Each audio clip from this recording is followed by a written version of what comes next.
Good evening. Welcome to Sports Overtime. We're here in our digital studio where we shoot our show, Southeast Sports Plus, every Monday to Friday from 2 to 4 p.m. We preview Week 7 of the college football season. Here's the best of. Of course, two sides of the rivalry. We spent all day talking about Auburn and the frustrations there. Over on the other end there, Jack, of course, Georgia right now with a lot of opportunity still ahead for both teams, but Georgia's certainly in the driver's seat. They still can control their destiny despite the loss to Alabama. What is kind of the state of Kirby Smart's program in 2025 right now? You know, Simone, last week was a major help, okay? You know, because there was a lot of questions. If you go across, Georgia fans, they say that they should have won that game easily against Alabama, okay? That, Alabama didn't win it as much as Georgia lost it, okay? So last week was a definite get-right game for the Dogs, and now, once again, this is one of those ones that you just circled on the calendar. You had Alabama circled on the calendar. Obviously, you got Ole Miss and Texas circled on the calendar. Now you got Georgia Tech circled on the calendar, too. But Auburn's been the one, not so much because of the team, but it's because of the team, the place, and the time, okay? And this is one of those things where Georgia's had a young team. They've had to get a lot of guys some experience. Now they got to go to a hostile environment, and they've got to be able to get the job done on Saturday night. Gunnar Stockton, his first year as the starter for Georgia, but, he's been able to hold his own both passing and rushing. But now it's like you got to go into a place where you're facing a defense that's one of the best in the country. You got to be able to not make mistakes. And honestly, you got to be able to get the ball to your wideouts. And then you got to let your running backs do work. I mean, I think the biggest thing for Georgia has been getting their running backs so much experience. Chauncey Bowens has been a revelation for the Dogs this year. He's been a workhorse for them. I think he's really pretty much RB1 at this point. You got Nate Frazier, who's still there. He has experience. He's been there a while. He's got experience. And then Josh McCray, he's been kind of a bowling ball for them at the goal line situations. He's the guy that got the game-winning touchdown against Tennessee. So, the Dogs have the experience of going into hostile environments and getting the win. Sure. So you got to basically take what you did against Tennessee, aside from the slow start.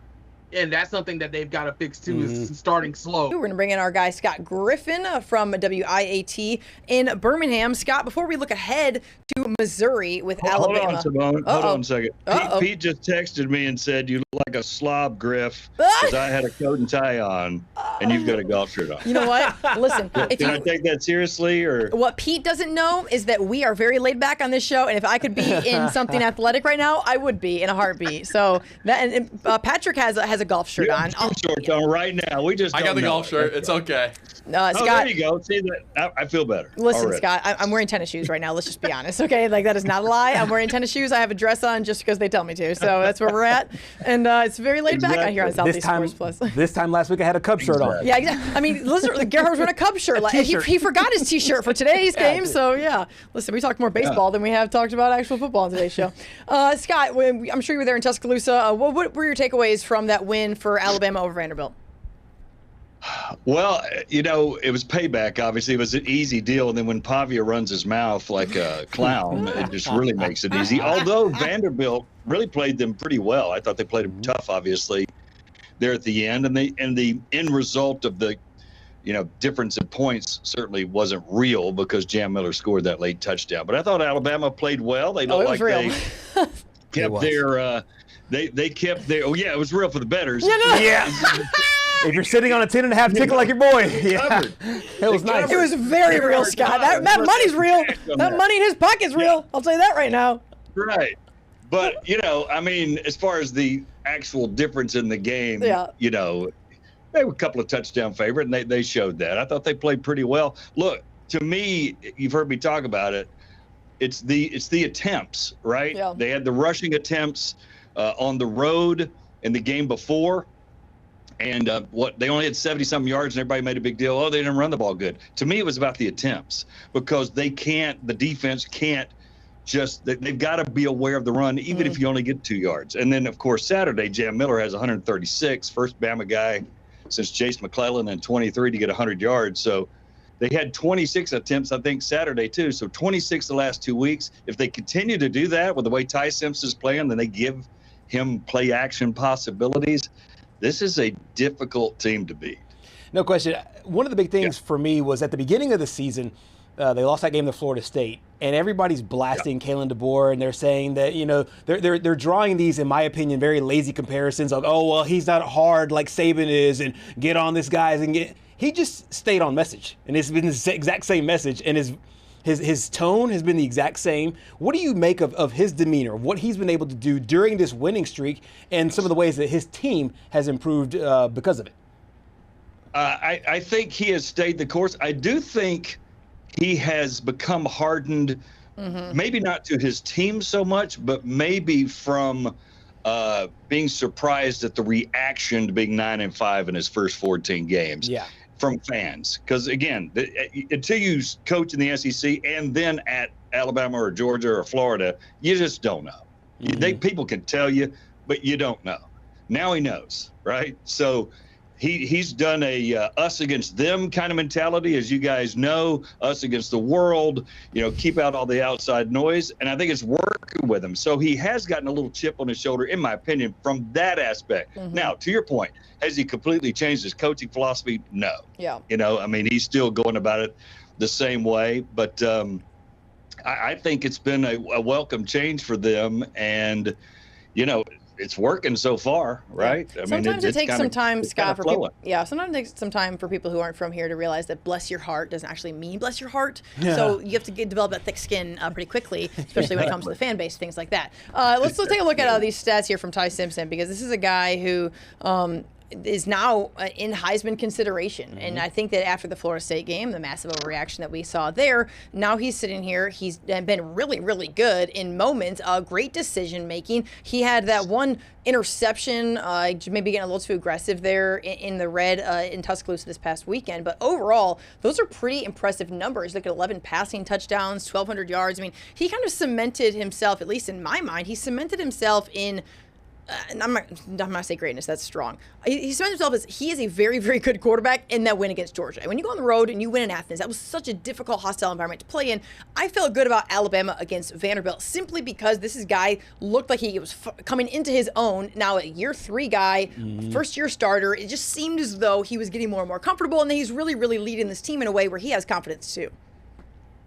Oh, there's no doubt. I mean, the numbers when you showed them just then, the one that stands out to me is he has 27 incompletions.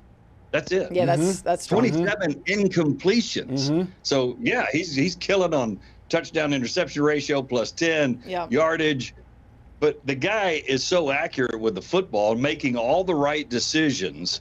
Why would he not be a Heisman candidate? Stay with us here on Sports Overtime. And remember, you can watch our show, Southeast Sports Plus, from 2 to 4 o'clock on the free WKRG Plus app. You can find us on your Roku, Fire TV, or Apple TV device.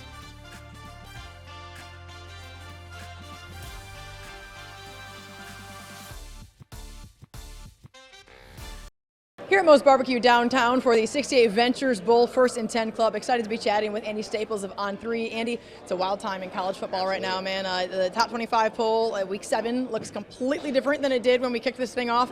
What do you make of this? I am just amazed, and I mean, I feel dumb because all of the teams I thought were good in the preseason turned out to not be good, but I'll take it. I'll take dumb and fun because this season's been so fun so far. Like, who in the world would have thought that Penn State would go to UCLA and lose to an offensive coordinator who got hired on Tuesday? Like, it's crazy. And then Texas going to Florida. You know, it's interesting because I live in Gainesville. We talked all offseason, you know, people in town about, okay, they might be able to beat Texas. Nobody thought they'd lose to USF and LSU and Miami and then beat Texas. Like, that doesn't make any sense. So it really shows that the parity, that at least at the top, you know, it's the group of 5 teams don't benefit from this. But if you are in the Big Ten, if you're in the SEC, you got all this money to spend on players, you can be good. I mean, look at Indiana. 2 years ago, the thought of Indiana being really good at football was foreign. They're awesome.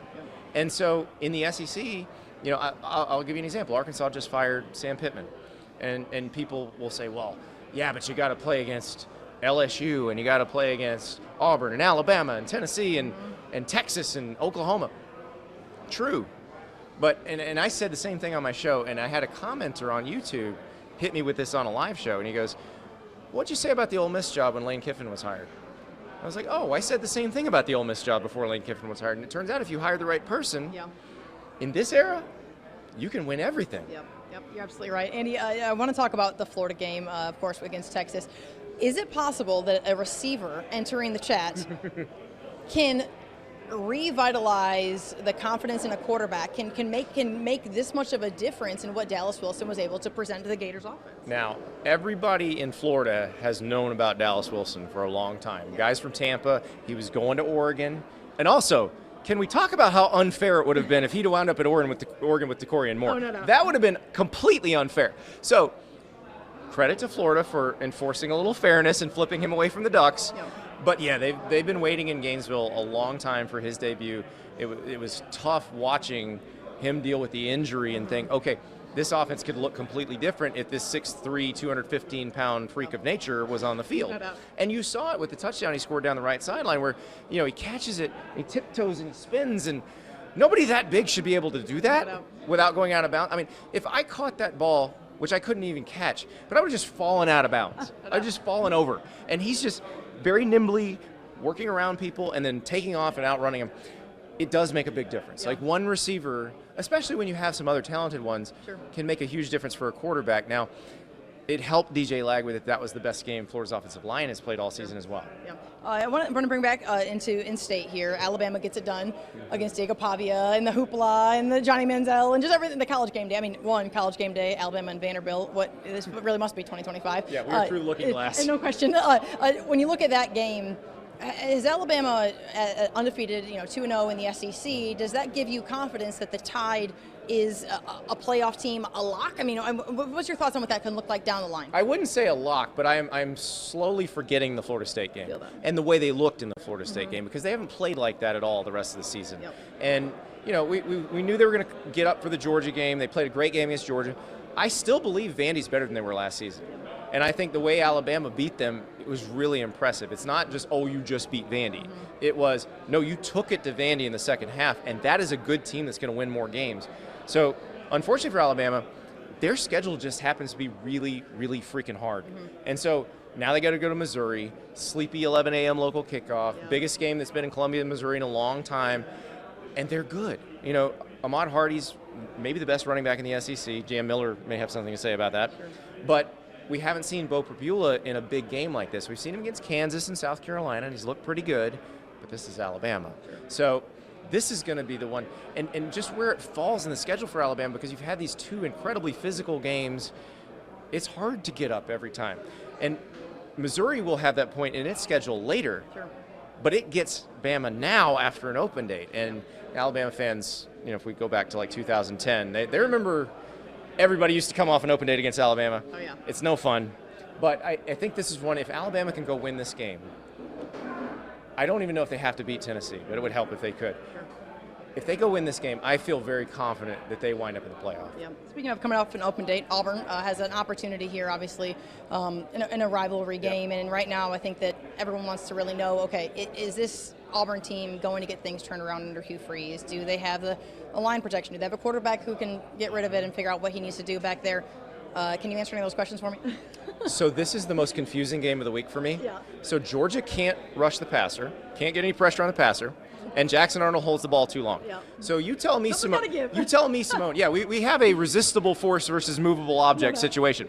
You tell me, Simone, which one will it be? Will Georgia finally get pressure because Jackson Arnold holds the ball too long, or will Jackson Arnold have time to throw because Georgia can't get pressure? And that really will determine the game. Which of those two things happens will decide who wins. Speaking of Jackson Arnold getting sacked, the memories of what occurred in Norman will probably never leave my brain. So you watched it firsthand. Speaking of Oklahoma, right now a different team without John Mateer. I think that we didn't really know what he would be, but he proved to be incredible there with the Sooners, no question. When you look at this Red River rivalry, what do you think about these two teams? Because, man, Texas is clearly not the #1 ranked team in the country.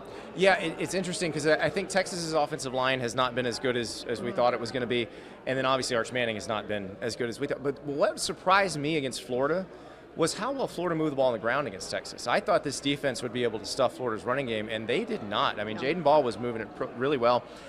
Now, I don't know if that means Oklahoma can move it well against them on the ground, because even before Mateer got hurt, they had trouble generating a non-John Mateer running game. But Michael Hawkins Jr., who started this game last year, has a much better O-line in front of him and a much better group of receivers because they were all hurt last year. The problem is, I don't know how well he'll do against Texas's defense, but I also think Arch Manning is going to get absolutely terrorized by Oklahoma's pass rush. Yeah. Texas A&M, Mike Elko, I think, said maybe a week or two ago that he wants people to start believing that they're a national championship contending team. Are they that? Are the Aggies capable of really doing this? They certainly look like it. Man, and this is the part, in the Kevin Sumlin years, this is the part of the season where Texas A&M would just fall off a cliff. Yeah. I don't get that sense from Mike Elko and company. And it's interesting because they've got Florida coming. And if Florida plays the way they played against Texas, there's a really good chance Florida can beat A&M in this game. Sure. But this is the game I circled for Florida before the season when I said, I don't know if it matters how many games Florida has won. Like, if Florida is 5-0 going into this game, that's a tricky spot on the schedule to have to play Texas A&M. But it's kind of flipped because A&M's been so good. But I do think they did better in the portal getting receivers than anybody. Mario Craver and Casey Concepcion, best portal duo of receivers in the country. And they've kind of unlocked Marcel Reed, and it doesn't hurt that Le'Veon Moss and Ruben Owens average, I think, between them 6.5 yards a carry. Yeah. Stepping away from the SEC a little bit, I know that we talked about Indiana. All right, Indiana is kind of like the Vanderbilt of the Big Ten. This is a team that no question this would never be in actually happening unless you enter Kurt Signetti and the NIL era. And then you look at Oregon. Have you Googled it? I love people that just want to play the role. You gotta have this. You gotta have guys He's like awesome. This. It's perfect. The villain role or whatever. Call it whatever you want. Personalities for us. I mean, it's great from the media's perspective. When you look at him, you look at Dan Lanning. They're, in ways, they're kind of similar. They're both kind of head case. What does this game tell you? I can't wait. Yeah. Because all we've said about Indiana throughout last year and through this year's, well, when they play somebody, and then we have the Ohio State game and the Notre Dame game from last year as our evidence that, when they play somebody, okay, they're playing somebody this week. They are. I think Indiana's better than they were last year. Does it mean they can go to Eugene and win? I don't know. But if they play a competitive game in Eugene, they're going to win most of the rest of their games. They're probably going to be a playoff team again. And I think people will look at them a little bit different. Now, if they win in Eugene, everybody will look at them differently. But just make this interesting, and I think people will look at you differently. Yeah, the NCAA recently had some new rules, some new decisions made to kind of try to put the toothpaste back in the tube, so to speak, on the NIL stuff. Is there any undoing the free agency, just where we're at, the kind of like chaos that it currently exists, or are we just going to be sitting in court, because of the changes? What does it look like down the line? Well, you've got the bills in Congress that I don't think are going to pass. The SCORE Act is the one the SEC and the Big Ten want you to tell your congressperson to pass. That would give the schools a blanket antitrust exemption that even the railroads don't get. Sure. So I don't think that's going to pass. It will not beat. They might pass it in the House. Won't beat the filibuster in the Senate. They can fix this. They can have rules that they can enforce. They can have contracts. They just have to choose to collectively bargain with the players and do what all the other sports that make lots of money do. And then if they have a CBA, then the players will sign contracts. You can have transfer rules. You can have actual penalties. Well, I guess we'll see with the NBA, but. Looks like we're going to get kicked off the stage here. So, Andy Staples, appreciate your time. Thank you, sir. Appreciate it. Appreciate your insight, as always. The only way you could add extra juice for it is if they're both in the top 10. Yeah, I feel that. Yeah, I mean, this game is the most important game for both fan bases every year. And we've seen it where we've had some good Texas teams that lose to some bad OU teams. We've had some good OU teams lose to some bad Texas teams over the year. And, probably even in those bad Texas years or bad OU years, the one thing you hold on to is, hey, we beat OU, we beat Texas. Sounds like the Iron Bowl, And that makes your season feel at least a little bit better if you're able to beat this team. And, where they play at the point in the season, it's kind of the halfway point. And you know, it could really decide how the rest of your season is going to go. Yeah. If you know, OU's 5-0 right now. They beat Texas. You're thinking they're pretty good in terms of making the playoff. Sure. Especially this year. Texas almost has to win this game if they want to make the playoff. Thank you so much for joining us here on Sports Overtime tonight. Remember, you can watch our show, Southeast Sports Plus, Monday to Friday from 2 o'clock to 4 o'clock on the free WKRG Plus app. You can find us on your Apple TV, Roku, or Fire TV device. Good night.